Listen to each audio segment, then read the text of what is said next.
Доброе утро. Здравствуйте, мы начинаем уфимский разворот. Сегодня у нас понедельник, 25 марта, а в студии Елена Черкова. Руслан Валиев, Александр Егошин за звукорежиссерским пультом. Номер для смс-ок ваших напомню, +7 927 304 10 51. Пишите нам смс-ки, подписывайтесь, пожалуйста, не забывайте это делать, и пишите нам в Телеграм. А также вы можете смотреть трансляцию нашего эфира в Фейсбуке и на Ютубе, а также, конечно, подписываться нужно на наш канал, чтобы не пропускать все остальные эфиры. В частности, проанонсирую, сегодня после 15 часов в авторской программе «Послесловие» с Азаматом Саитовым тема будет «Узнаваемость региона на международном уровне», вдогонку к 100-летию республики, да, которая праздновалась у нас пышно, можно так сказать, в минувшие выходные, а именно в субботу был большой концерт в Государственном концертном зале «Башкортостан». На эту тему тоже поговорим. У нас в прессе есть ряд публикаций на эту тему, и это будет все в первой части. А во второй части программы мы обсудим по телефону с координатором штаба Алексея Навального Лилией Чанышевой историю, которая случилась в Иглино. С лекциями активисты штаба выезжали, и, в общем, не все там было в порядке с точки зрения взаимодействия с органами власти. Вот. И о рейде ГИБДД, в котором решил принять участие карикатурист Камиль Бузыкаев. Во второй части нашей программы мы также обсудим с ним по телефону. Поэтому оставайтесь с нами, и начнем мы с обзора прессы. Про Уфу. Почему празднование столетия Башкирии оказалось никому не нужным? Вчера, я напомню, праздновали юбилей республики. Как пишет про Уфу, отмечала республика действительно одна, так как жители были явно не в праздничном настроении, даже несмотря на наступление долгожданных выходных. Многие считают, что юбилей Мустая Карима окажется более масштабным и грандиозным, ведь, по словам уфимцев, праздника 23 марта они не ощутили. Интересно, как это про Уфу выясняло? Выборку какую-то проводили? Кто-то из уфимцев, да. Единственное, что было отмечено всеми, большое количество полицейских в центральных районах столицы. Тем временем настоящее веселье проходило во время выступлений глав районов в ГКЗ «Башкортостан». Руководитель региона Ради Хабиров поздравил республику и ее жителей на русском языке. Напомним, второй государственный язык Башкирии — башкирский. Глав районов написано? Ну, как написано, я так и читаю. Однако на нем не было произнесено ни слова, сообщает собеседник про Уфу. Зато глава Татарии Рустам Минниханов поздравил местных жителей на своем родном языке, чем вызвал некоторое недоумение у главы Удмуртии Александра Бричалова. Он признался, что ничего из сказанного не понял, но поддерживает. Класс. Ничего не понял, но голосую за. Минниханов промолчать не смог, ответив Бричалову: «Учите татарский, татары — вторая нация в России». И Рамиль Рахматов, главный редактор газеты «Бонус», который присутствовал на этом торжественном мероприятии, вот своими впечатлениями поделился со своим изданием. Вот что Рамиль рассказывает. «Наблюдая за столетним юбилеем республики, я как сторонний наблюдатель отметил для себя несколько моментов. Во-первых, в марте 2019 года он оказался мало кому нужным. Хотя еще 100 лет назад все национальные образования отмечали важность образования башкирской автономии». Ну, ладно. Тогда фактически это легло в основу федерализма в стране. Юбилей не нужен федеральному центру, который раздражается от темы федеральных отношений. Поэтому из первых лиц Уфу посетила только спикер Совета Федерации Валентина Матвиенко. Ей это просто положено по статусу. Свое истинное отношение к республике проявил и бывший уже, наверное, башлыгы Рустем Хамитов, пишет про Уфу. Этот юбилей был задуман как целая череда мероприятий, успехов и символов его текущего срока руководителя региона и должен был помочь избраться на новый срок. То есть для Хамитова носил исключительно политическую задачу. Но не случилось, его отправили в отставку, а задуманный под него юбилей оказался Хамитову уже не нужным, как и сама республика. По двум вышеизложенным причинам юбилей достался радио, как чемодан без ручки в наследство. И не выкинешь, и что делать с ним, непонятно. Ну да, действительно, очень многие написали, что Рустем Хамитов, который, в принципе-то, и инициировал празднование столетия вот таким вот масштабным образом, аж целый год отмечать мы его, я напомню, будем, не пришел на торжественный концерт. Не было его. Наверняка он был приглашен, так ведь? То есть это... Есть, кстати, на эту тему и медиакурсеть тоже пишет, да, и вот фотографию приводит, где в таком в ряду в одном сидят, получается, Муртаза Рахимов, Александр Сидякин, Комаров, полпред в ПФО, и Ради Хабиров в этом же ряду, а Хамитова здесь нет. Что добавлю из медиакурсети на тему вот этого мероприятия в ГКЗ? Значит, приводятся слова Валентины Матвиенко, в частности. «Есть легенда о кладе Емельяна Пугачева, который он спрятал где-то в горах Башкирии», — сказала она. «И его до сих пор не нашли. Но стоит ли его искать? Ведь настоящий клад — это вы сами», — сказала Валентина Ивановна. А также, говоря о спортивных достижениях, Матвиенко почему-то упомянула, цитирую, «молодой и весьма амбициозный футбольный клуб Уфа». Хотя хоккейный клуб «Салават Юлаев» выиграл полуфинал Восточной конференции буквально 2 дня назад, и было бы логичнее сказать о нем, пишет автор материала Разиф Абдуллин. Вот. И, соответственно, она завершила свое выступление словами по-башкирски «Байрам менен алга Башкирия». И о том, что это третий человек в государстве, также напоминает нам с вами медиакорсеть. Примерно вот в таком духе все это и произошло. Третий человек в государстве. Смешно звучит. Ради Хабиров тем временем призвал сделать следующий век Башкирии, друзья, золотым. И он рассказал, каким Башкортостан может стать во 2-м столетии. Написал он об этом в своем аккаунте в Инстаграме, а пишет об этом Башинформ. Далее большая цитата. Ради Хабиров обратился к своим подписчикам и всем жителям региона с призывом помечтать. Вот сейчас будем мечтать. Внимательно слушайте и мечтайте. Записывайте. Для начала скажу, если вы не знали, что Башкирия была первым регионом страны, получившим статус республики. По сути, российский федерализм начался с нас. Давайте не будем циклиться на прошедшем столетии, а подумаем о том, какой республика может быть во 2-м своем столетии. Есть ли у нас возможности сделать этот век золотым? Да, есть. Поняли, да? Есть у нас. Наш промышленный и кадровый потенциал позволит нам сделать рывок в цифровой экономике будущего. Мы в состоянии создать десятки и сотни предприятий размером с Башнефть. Мы можем поднять образование до уровня, сейчас, внимание, сейчас прям прекрасно будет, когда профессора Гарварда и Еля будут поглядывать на страницу вакансий Башгу. Вот. Так. Все, мне кажется, на этом можно эфир заканчивать. Мы воспитаем своих обладателей Кубка Гагарина и Лиги Чемпионов. Ну да как бы они у нас вроде как есть, Кубок Гагарина-то у нас, ладно. Кто-то скажет, что я мечтатель, и будет прав. И я предлагаю всем мечтать и думать о будущем, иначе мы застрянем в прошлом навсегда. Ну а когда образ будущего начнет просматриваться, давайте засучим рукава и начнем вместе работать над реализацией самых смелых идей, и все у нас получится. Ой, хотелось бы, конечно, вот в этой связи понять, а слова ли это лично Радия Хабирова, или все-таки кто-то из его команды вот эти вот вещи, эти мечтания публикует? Почему об этом задумался? Тут меняются губернаторы в других регионах на этом фоне, да, в том числе в Челябинской области, в Рио, Алексей Текслер его зовут. Так вот, он сразу же в соцсетях написал: ребята, смотрите, если я буду ставить хэштег типа «лично я», то это я написал пост. Если я буду ставить хэштег «команда Текслера», то это значит мои ребята подсуетились. И, в общем, для пользователей, для жителей понятно, да, где непосредственно мысли руководителя региона, а где мысли его подопечных. А вот у нас такого нет. Я вот вообще сомневаюсь, что очень много жителей Башкирии вообще обращают внимание на Инстаграм Радия Хабирова и на то, что он там пишет. Ну, слушай, при этом у него подписчиков больше всех. Блогер номер 1 его сейчас называют по количеству подписчиков. Смотреть. По-моему, на то, что обращают внимание, на то, что пишет, обращают внимание в основном журналисты. Ну, наверное, это понятно. Но все-таки, опять же, там больше 200 тысяч, по-моему, подписчиков. Тетя Роза поздравляет с праздником республику. Тетя Роза и вас с праздником. Да, праздник, конечно, мы будем вспоминать, как я уже сказал, сегодня у Азамата Саитова также эта тема будет после обеда. А продолжая обзор прессы, хотелось бы вот какую тему упомянуть. У нас есть в Уфе кое-какие события городской важности. В частности, Уфа-1 портал публикует, что расконсервирует у нас подземный переход, который закрыли аж 30 лет назад. Я как увидел материал, подумал, а где же у нас есть такие переходы? Оказывается, значит, речь идет о сооружении рядом с монументом Дружбы. Оказывается, там работы уже начались, идея не нова. Один из переходов через проспект Салавата Юлаева и улицу Воровского взялись возводить примерно 30 лет назад, в 1987 году, пишет Уфа-1. Только работу не доделали, а спустя 11 лет стройку и вовсе закрыли на реконструкцию. И эта реконструкция продолжается вот уже 20 лет. Значит, здесь предстоит смонтировать инженерно-технические коммуникации, освещение, вентиляцию, водоснабжение и водоотведение. Сейчас Управление по строительству и ремонту дорог и искусственных сооружений городадминистрации ищет деньги для ремонтно-восстановительных работ и введения этого перехода в эксплуатацию.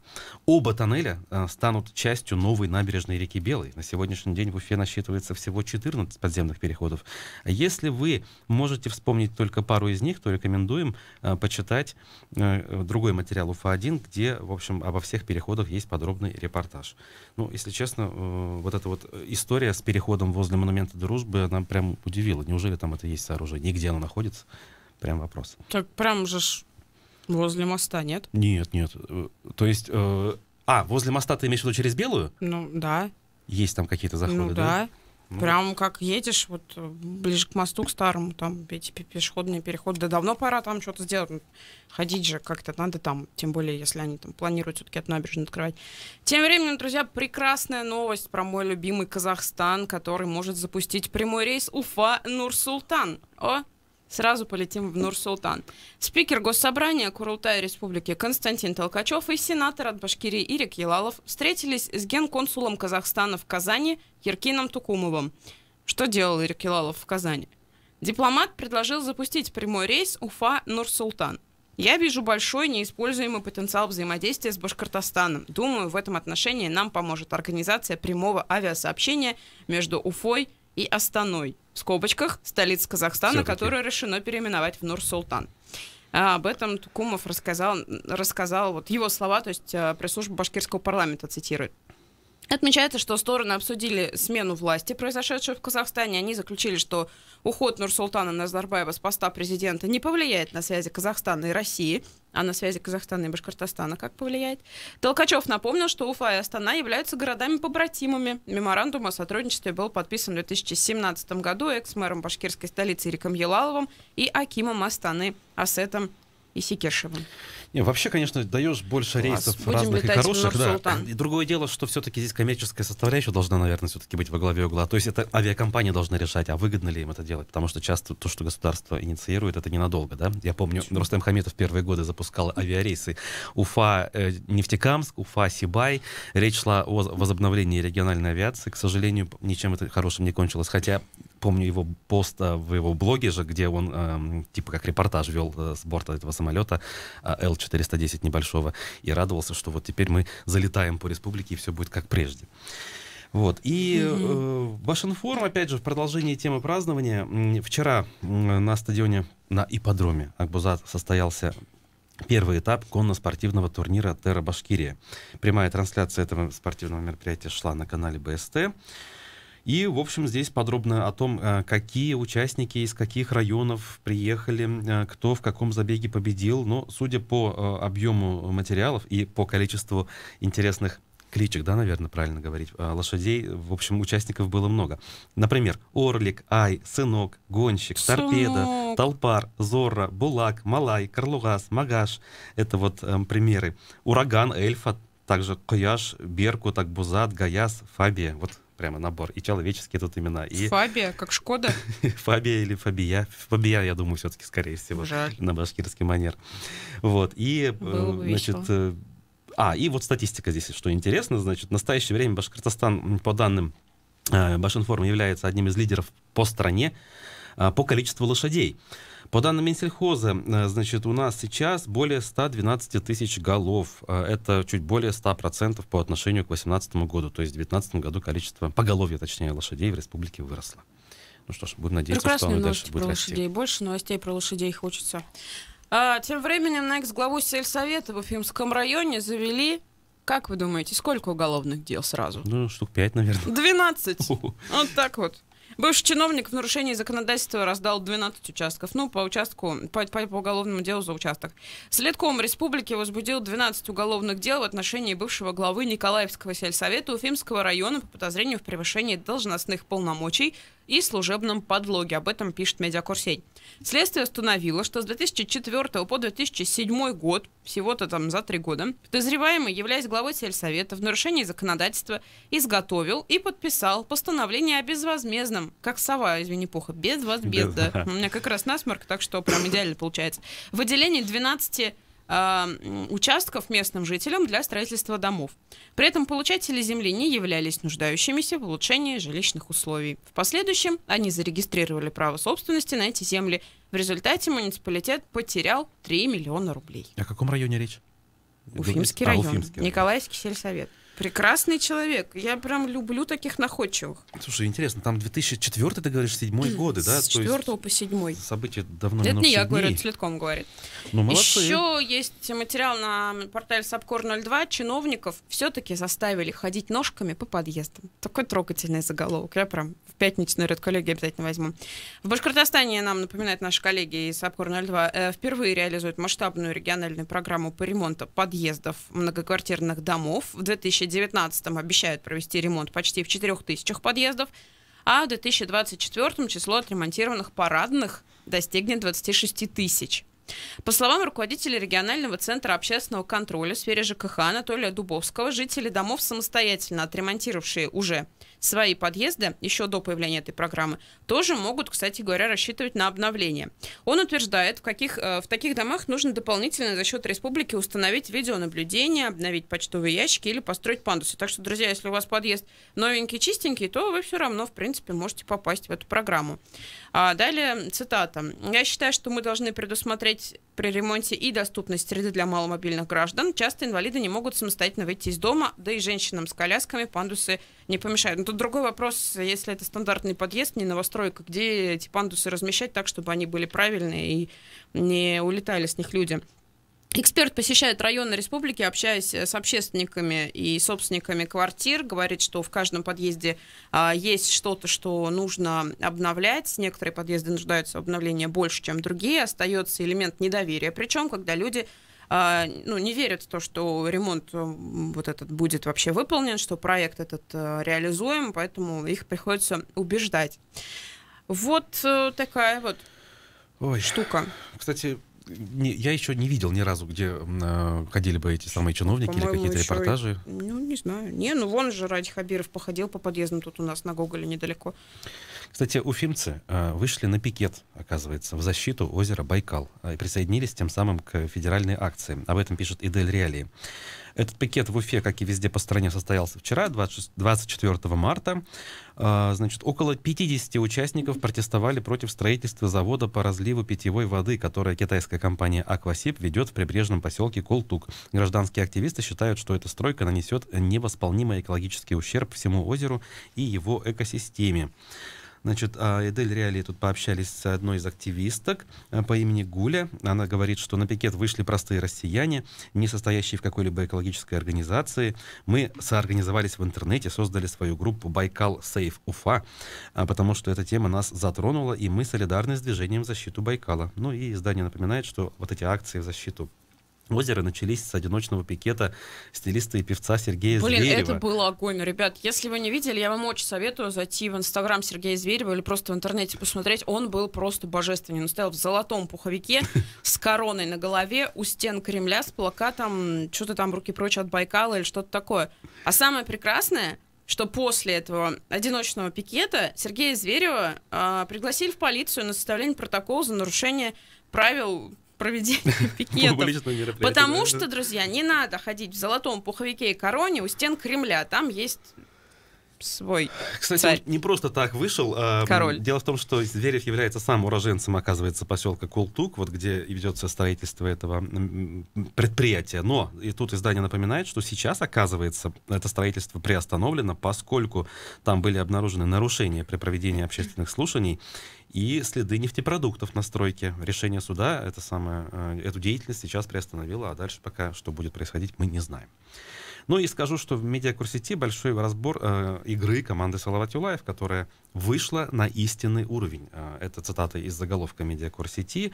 Здесь мнение экспертов, анализ того, как все происходит у нас с командой, как играет вратарь, как играет нападение и чьи в этом заслуги тренерского штаба в большей степени или сами игроки организовались, взялись, как говорится, за ум, и теперь они выигрывают. На эту тему, оказывается, эксперты спорят, кто больше заслуживает благодарности от болельщиков вот в этой ситуации, когда Салават Юлаев вышел аж в финал Восточной конференции. Это, конечно, очень важно для болельщиков. Кому спасибо сказать. Ну вот, в общем, так, да.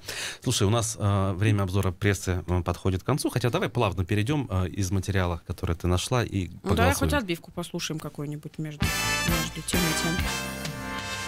Друзья, с сегодняшнего дня в Уфе стартует весенний месячник по санитарной очистке, благоустройству, озеленению территорий. Ура! Здесь должны быть овации. Он продлится до 30 апреля, всю неделю.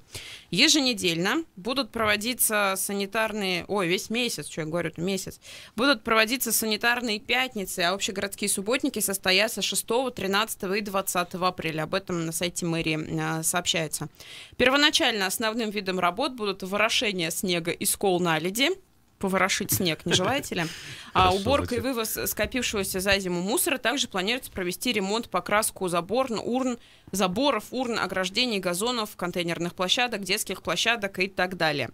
Приглашают, естественно, принять участие жителей Уфы в этих прекрасных субботниках. Друзья, вопрос очень простой. А вы пойдете на субботник или нет? 262 72 47. Я всегда хожу на субботники, это правильно, я обязательно пойду и в этом году. 262 72 47. 262 72 48. Плевал я на эти ваши субботники, я деньги плачу, вот пусть и убирают за меня. 262 72 48. Голосование. Процесс пошел. Итак, будете ли вы участвовать в месячнике по благоустройству города, друзья? 262 72 47. Вы обязательно будете участвовать и пойдете на субботники. Вы всегда ходите на субботники. Это ваша там, чуть ли не семейная традиция, поэтому это прям классная вещь. Обязательно пойду. 262 72 47.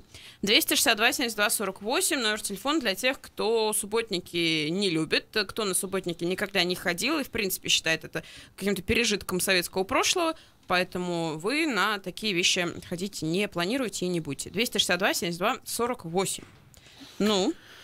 Ой, активное голосование пошло. Я вот сижу, думаю, да, на самом деле, вот, как, на самом деле, быть, я не знаю, очень сложно. С одной стороны, вроде как, да, вот это вот, я не знаю, пережиток в некотором смысле прошлого. С другой стороны, ну почему бы и нет? Ну раз в год, ну выйти на пару часов пообщаться с соседями, там, весело, и с друзьями, в конце концов. Даже не весь город заставляют чистить. Тем более, да, ты выходишь, там, свой пятачок двор перед подъездом, да, своим убрался более-менее и опередил, да, тех же дворников, которые, возможно, доберутся до твоего участка еще не скоро.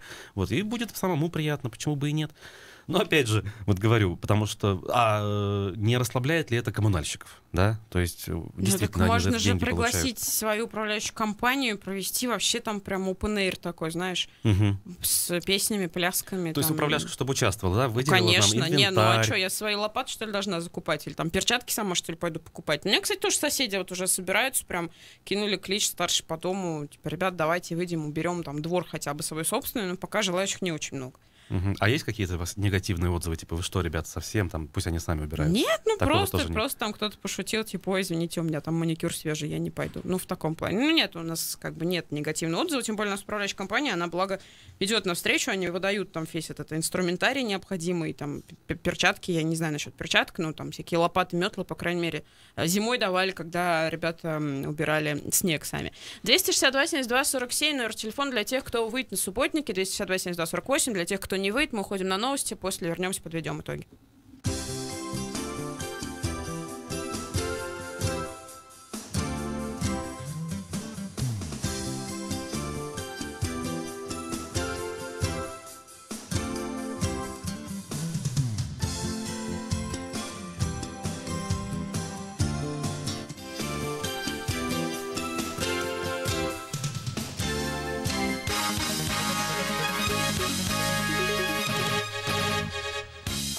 Семь часов 30 минут в Москве. В студии Александр Климов. Новости.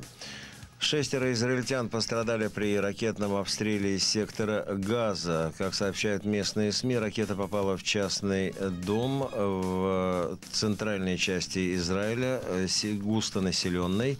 В результате здание обрушилось, и 6 жителей дома получили ранения. Среди пострадавших 50-летняя женщина, у нее легкие ожоги.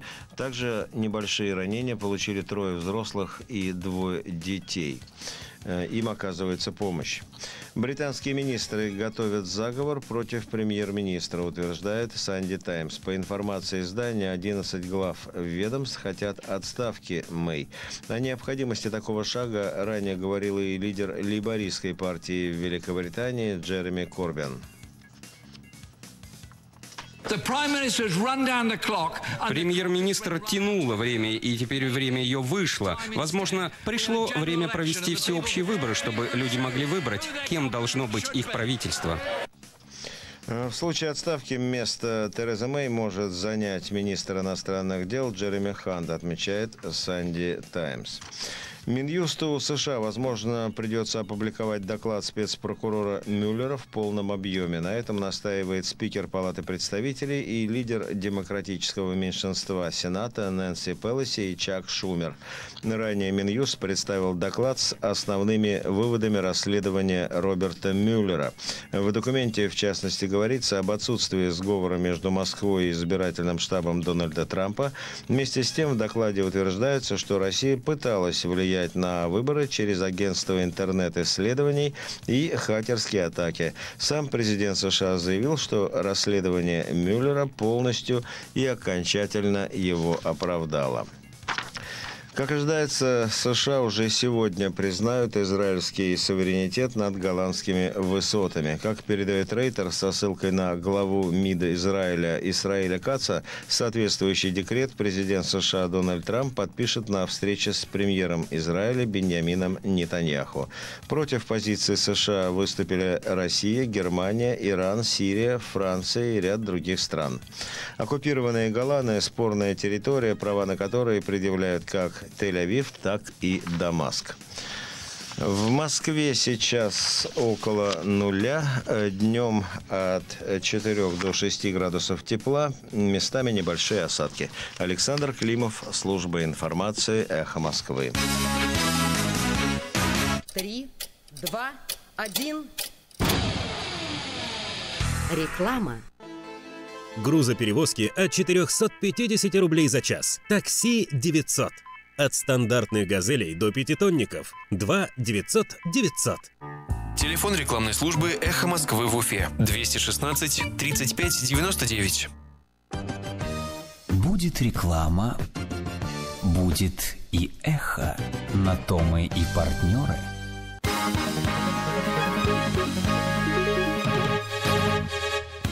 На Эхе Уфе новости. У микрофона Елена Черкова. Здравствуйте. Координатор Уфимского штаба Навального Лилия Чанышева заявила, что в минувшие выходные власти Иглино несколько раз пытались сорвать лекцию штаба о ЖКХ. На своей странице в Фейсбуке Чанышева написала, что в субботу штаб планировал провести в одном из торговых центров Иглино лекцию о проектах Росяма и РосЖКХ, а также о профсоюзе Навального. До начала лекции в торговом центре появились полицейские, а в 14 часов здание эвакуировали пожарные. Активисты штаба отмечают, что во время самой лекции замечали сотрудников Центра по борьбе с экстремизмом, а в здании выключался свет. Задымление в Сибае сохранится еще в течение месяца после завершения работ по затоплению карьеру. Об этом на совещании в правительстве региона заявил директор по горному производству УГМК «Холдинг» Григорий Рудой. Он также отметил, что задымление может приводить к кратковременным превышениям ПДК по диоксиду серы. Напомню, подтопление карьера должно завершиться завтра, 26 марта. Работы там ведутся с начала февраля. Между тем, активисты из Сибая снова жалуются на смог и превышение ПДК. По данным их датчиков, утром в воскресенье в нескольких точках города наблюдалось превышение в 10 раз. По данным сибайской администрации, вчера были зафиксированы превышения в 1,8, 1,9 ПДК. Сегодня ПДК превышен только в одной точке. В Уфе прошел пикет в защиту озера Байкал. Как сообщает Идель Реалии, пикет состоялся в рамках всероссийской акции по защите Байкала от строительства в прибрежном поселке завода по разливу воды. Инвестором проекта выступает китайская компания «Аквасиб». В Уфе пикет прошел на площади перед ДК «Химик» и собрал около 50 человек. По словам организаторов, на акцию вышли простые жители города, не состоящие ни в каких экологических организациях. На акции был организован сбор подписей под обращением к Владимиру Путину с требованием запретить строительство завода. Отмечу, что 24 марта аналогичные акции прошли более чем в 30 городах России, а петицию против завода подписали уже более 1 миллиона человек. И в завершении выпуска о погоде. Уфе сейчас +2, временами дождь. Ветер юго-восточный до 1 метра в секунду. Сегодня днем до 4 градусов, дождь, к вечеру ожидается усиление ветра. Елена Черкова, служба информации «Эхо Москвы» в Уфе. Радиостанция «Эхо Москвы» в Уфе представляет «Уфимский разворот». Программу, в которой ваше мнение может быть услышано, голос учтен, а СМС-сообщение прочитано в прямом эфире. Слушайте «Уфимский разворот» по будням с 9 утра. Да не просто слушайте, участвуйте.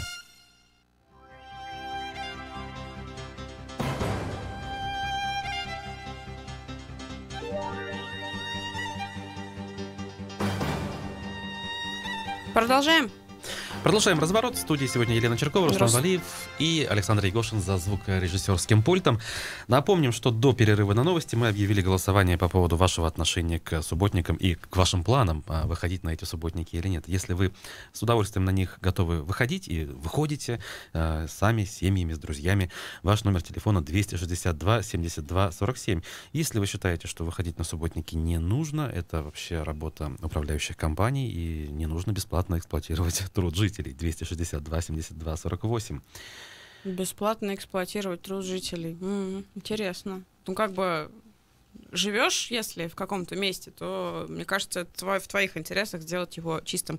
Я напомню, что у нас субботники намечены уже на 6, 13 и 20 апреля. На сайте мэрии Уфы это прописано. А с сегодняшнего дня начинается как раз весенний месячник по благоустройству и озеленению территории города. Он продлится до 30 апреля. Еще есть целый месяц, чтобы убрать дворы, не знаю, все что угодно убрать. Ну что, останавливаем наше голосование, подводим итог. Сейчас голоса допадут окончательно. Ой, ну, грустненько. 56% наших слушателей говорят, что они не пойдут на субботник ни за что на свете вообще. 47% все-таки, 44% говорят, что они пойдут и ходили, возможно, всегда, и для них это прям нормальная такая вещь, которая нужна и полезна. Друзья, молодцы. Я, пожалуй, присоединюсь к вам, тем, кто пойдет. Да, и напомним номер для ваших смс-сообщений: +7 927 304 1051. СМСки, а также сообщения в Телеграме вы можете к нам присылать, в том числе соображения вот по вопросу субботников. А сейчас мы поменяем тему.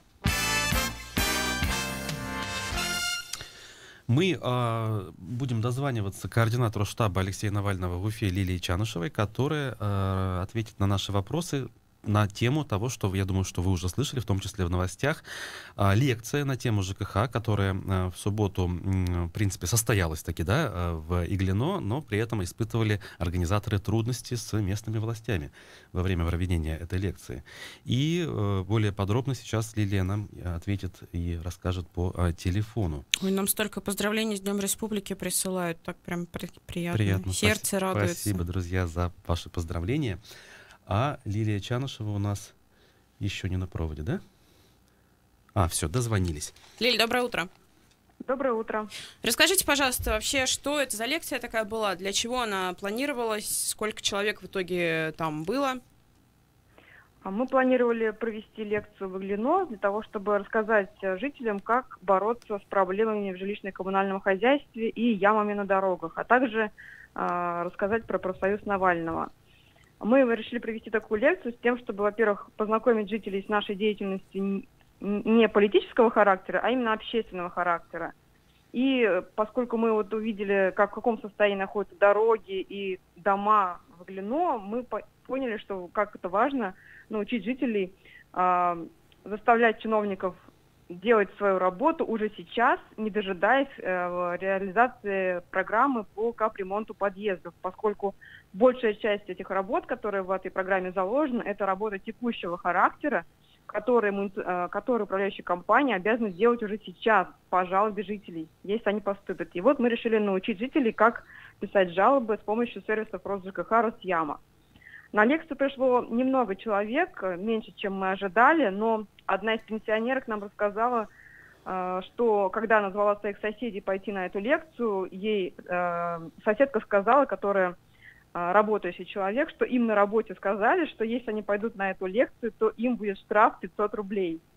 Вот, поэтому, видимо, местные власти распугали местных жителей, и поэтому многие побоялись прийти на эту лекцию.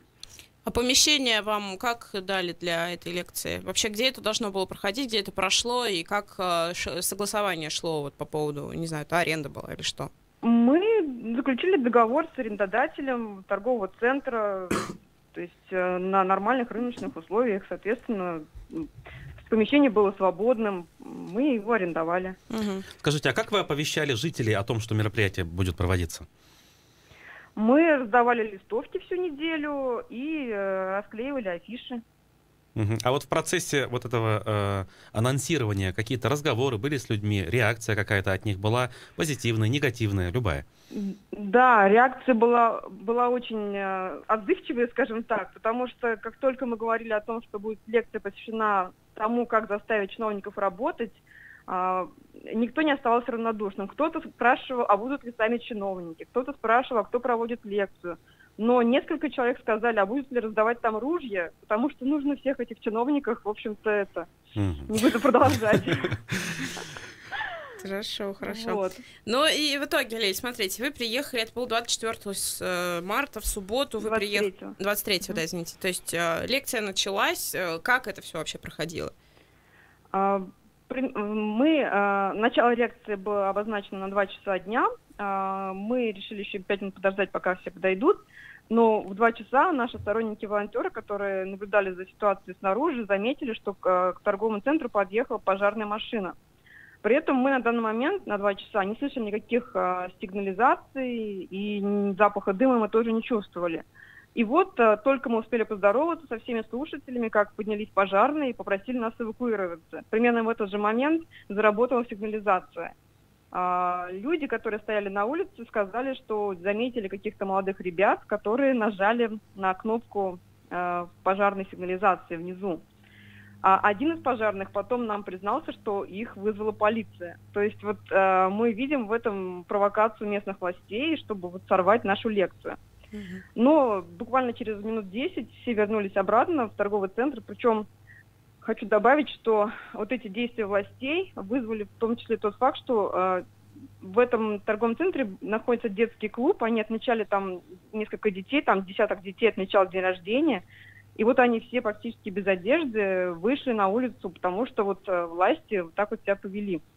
А как вам удалось вернуться?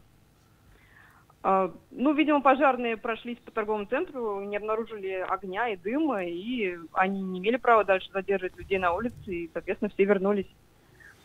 После этого мы продолжили лекцию и практически довели ее до конца, показали все наши слайды, которые у нас демонстрировались на телевизоре, и после этого внезапно вырубился свет. Но в нашем помещении света и так не было, у нас было дневное освещение, но телевизор был подключен к электричеству. Вот, собственно, после того, как мы показали все слайды, электричество вырубилось, и при этом вокруг нашего помещения продолжали ходить сотрудники центра или полиция в штатском, которые наблюдали за тем, что происходит в нашем помещении. Но мы лекцию продолжили, потому что нам, собственно, мы все почти рассказали, и мы ее завершили благополучно. Лиля, а как вы определили, что это сотрудники центра?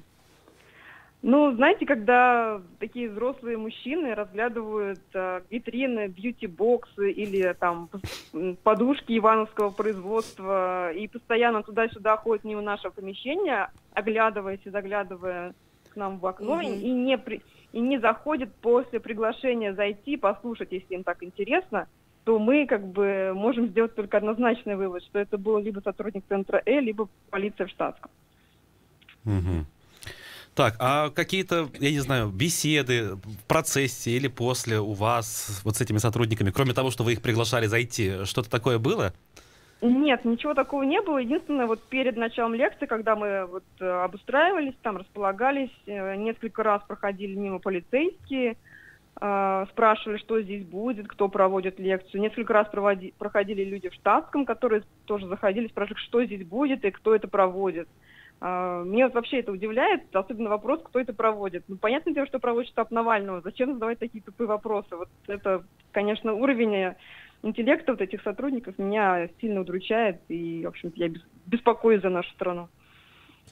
Когда у нас такая политика. Хотел уточнить, вот все-таки, когда пожарная тревога сработала, участники лекции, слушатели, они тоже все вышли на улицу, дождались и потом вернулись обратно?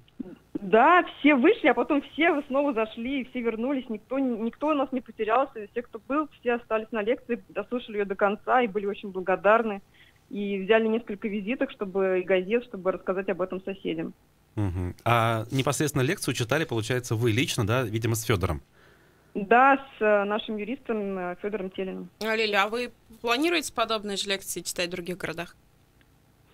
Ну, вообще у нас были такие планы, но мы после каждого мероприятия оцениваем его как бы успешность, эффективность. Если мы посчитаем, что вот обсудим на разборе, что нам стоит дальше продолжать, то мы будем продолжать. И также это будет зависеть от того, насколько людям самим будет интересно. Ну, то есть, что если нас будут приглашать какие-то города или села провести лекцию у них, мы будем, конечно, рассматривать каждый раз эту возможность и решать отдельно.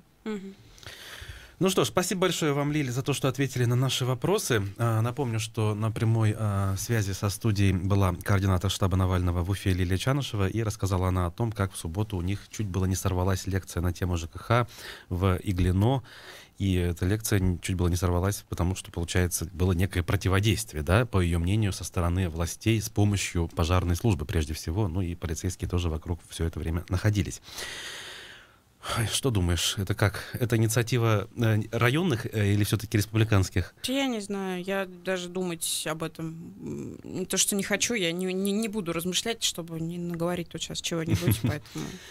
Ну да, то есть, в общем, эта я позиция... просто напомню, что мы живем так-то в гражданском демократическом обществе, и вот, пожалуй, на этом я закончу свой спич.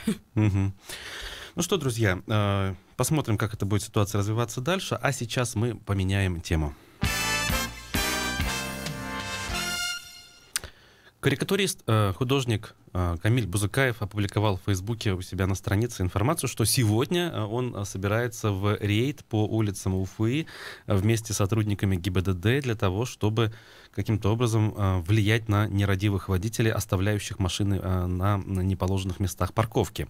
Более того, он пишет о том, что будет давать людям шанс исправить ошибку, оплошность, да, убрав свою машину для того, чтобы избежать штрафа и эвакуации этих автомобилей. И злой карикатуры. Да, кстати. И более подробно о сути акции, почему Камиль решил присоединиться к ней, как она будет проходить, какова ее цель и прочее, мы хотим сейчас узнать у самого Камиля Бузыкаева. И Александр Егошин, наш звукорежиссер, уже дозванивается до художника. Я напомню, что вы также, друзья, можете участвовать в нашем эфире, присылая вопросы и любые, в общем, реплики по номеру +7 927 304 1051. Это номер нашего СМС-канала. А Камиль Бузыкаев у нас на прямой связи со студией. Камиль, здравствуйте. Доброе утро. Доброе утро, Камиль. Скажите, пожалуйста, что за акция проводится ГИБДД и почему вы решили принять в ней участие? Ну, я же написал все это в соцсетях. Ну, ваши соцсети читают 2-3 человека из тех, кто присутствует в студии, но, к сожалению, не все наши слушатели. Так что рассказывайте. Ну, в 14:00 я сяду в патрульную машину ГИБДД и поеду, ну, скажем так, по улице. Ну, мне это вообще как бы... Вот да, вам это вообще зачем? Ничего не приносит. А вам это вообще зачем? Ну, потому что что-то надо делать, а что делать, я не знаю. Хотя бы так. Делать с чем? Ну, пока этой 5-й точкой вот посижу, посмотрю, пофоткаю.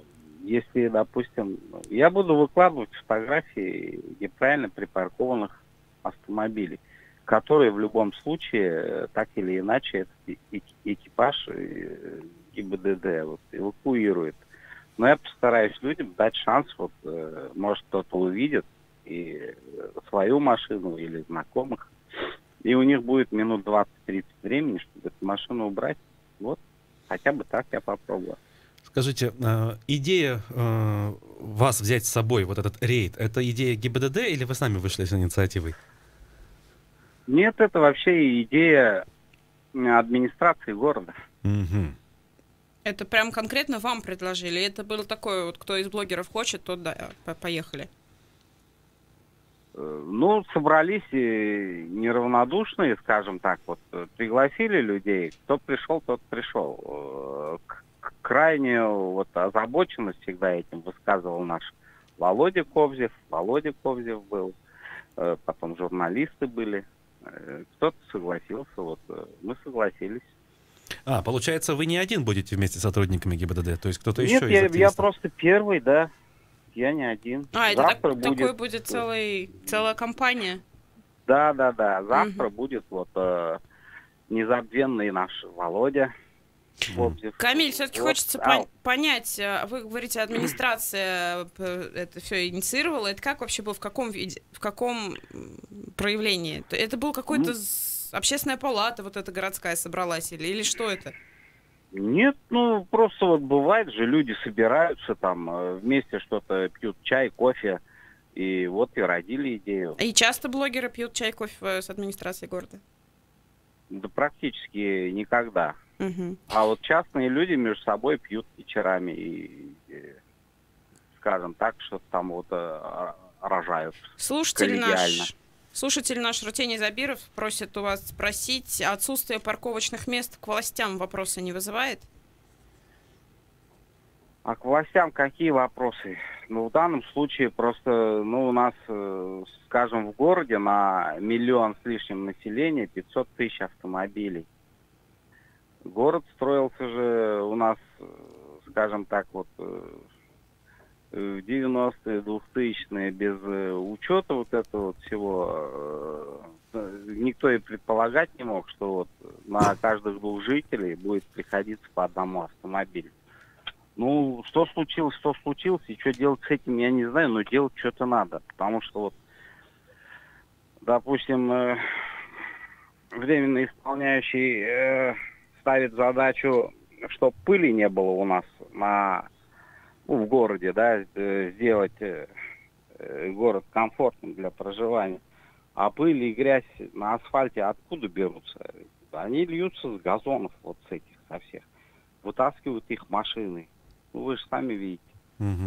Получается, Камиль, еще раз уточню, этот рейд ваш и последующие рейды других блогеров, они будут посвящены именно неправильной парковке, не другим видам нарушения? Именно неправильной парковке, да. А на протяжении скольки часов, что ли, это будет происходить? С 14 часов начнете и до вечера или как? Я пока не знаю. Давайте посмотрим, как пойдет. А маршрут уже прописан, или это будет так, куда хочу, туда и поворачиваю?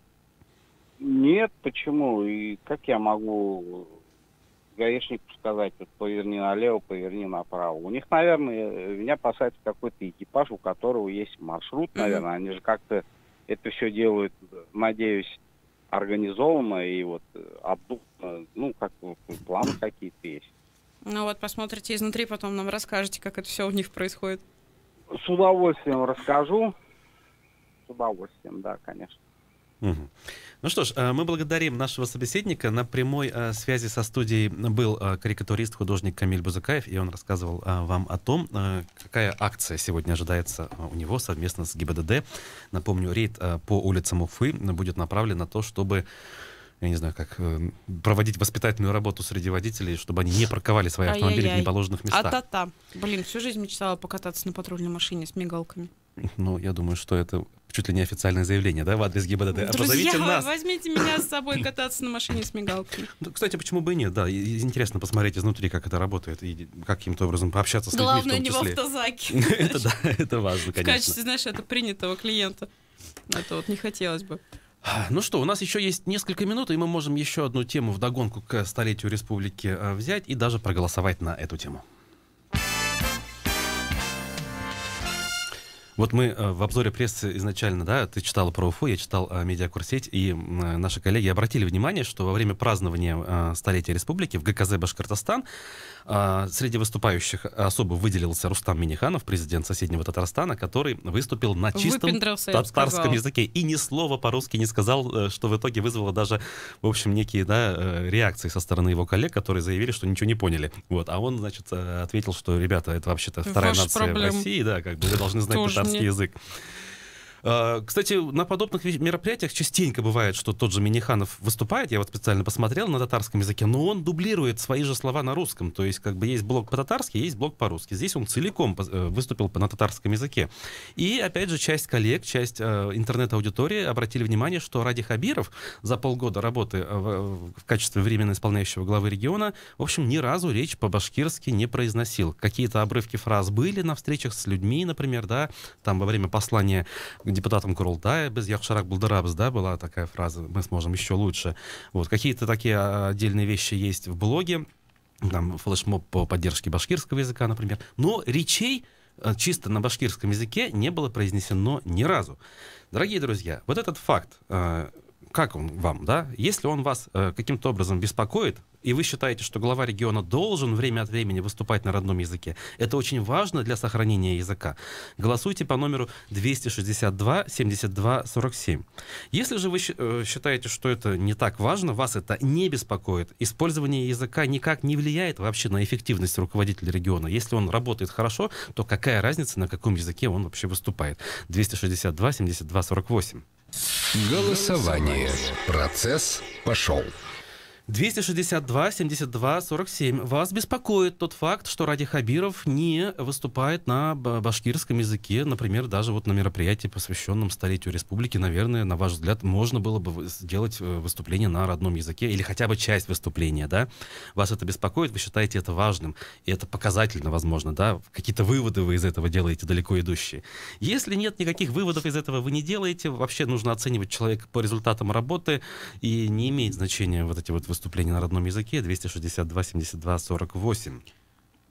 Активненько у нас так пошло-то. Да, почему это вообще голосование я решил использовать? На эту тему люди часто говорят на кухнях. Вот, этот знал язык, а этот не знал. Вот там вспоминает Муртазу Рахимова. На твоей кухне часто это обсуждается? Ну, нет, я не про свою. Но мне кажется, вот я слышал, опять же, эти беседы где-то в курилках там и в других местах. Люди вспоминают почему-то об этом. Понимаете, в чем дело? Когда Ради Хабиров приезжает куда-то в район, сейчас вот прям уникальный случай, я выступаю адвокатом Ради Хабирова вообще в студии «Эхо», он говорит с людьми по-башкирски. Если вы посмотрите БСТ, вот эти прекрасные вот эти путевые заметки, знаете, путешествие из Петербурга в Москву, да, Ради Хабирова, вы прекрасно убедитесь в том, что он владеет башкирским и говорит с местными жителями на башкирском языке, и там вот иногда очень хочется перевод понять, да, он там спрашивает в больницах, не знаю, еще где-то, как дела, и это все происходит на башкирском языке. Но ситуация какая? Мы когда приходим на какое-то собрание торжественное, посвященное чему-то, всегда в зале есть какое-то количество людей, которые вообще башкирский не понимают, а есть какое-то количество людей, которые его понимают.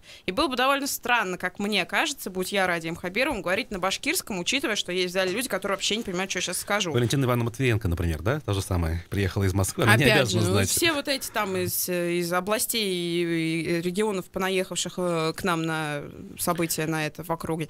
Но было бы нам как минимум странно, я не знаю. Тем более русский понимают все, даже те люди, которые изначально родились башкирами, и у них родной язык башкирский, они понимают русский. У нас ситуация обратная, знаешь, к сожалению, может быть, переборщил целиком всю речь, произнеся на татарском языке, но все-таки некий блок, да, произнести на башкирском, наверное, все-таки можно было бы, тем более, что праздник приурочен конкретно к столетию республики. Миниханов просто потроллил всех, а вы сидите и серьезно это все обсуждаете. Он просто потроллил вас всех. Друзья, нас. 262-72-47, номер телефона для тех, кто считает, что важно Радио Хабирову, вообще руководителю региона, говорить иногда на башкирском языке. 262-72-48, это не имеет значения, важна эффективность работы.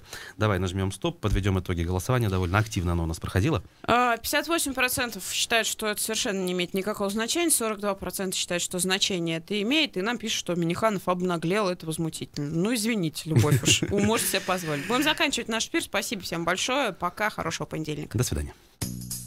Мягкой посадки вашим батарейкам. Эхо Москвы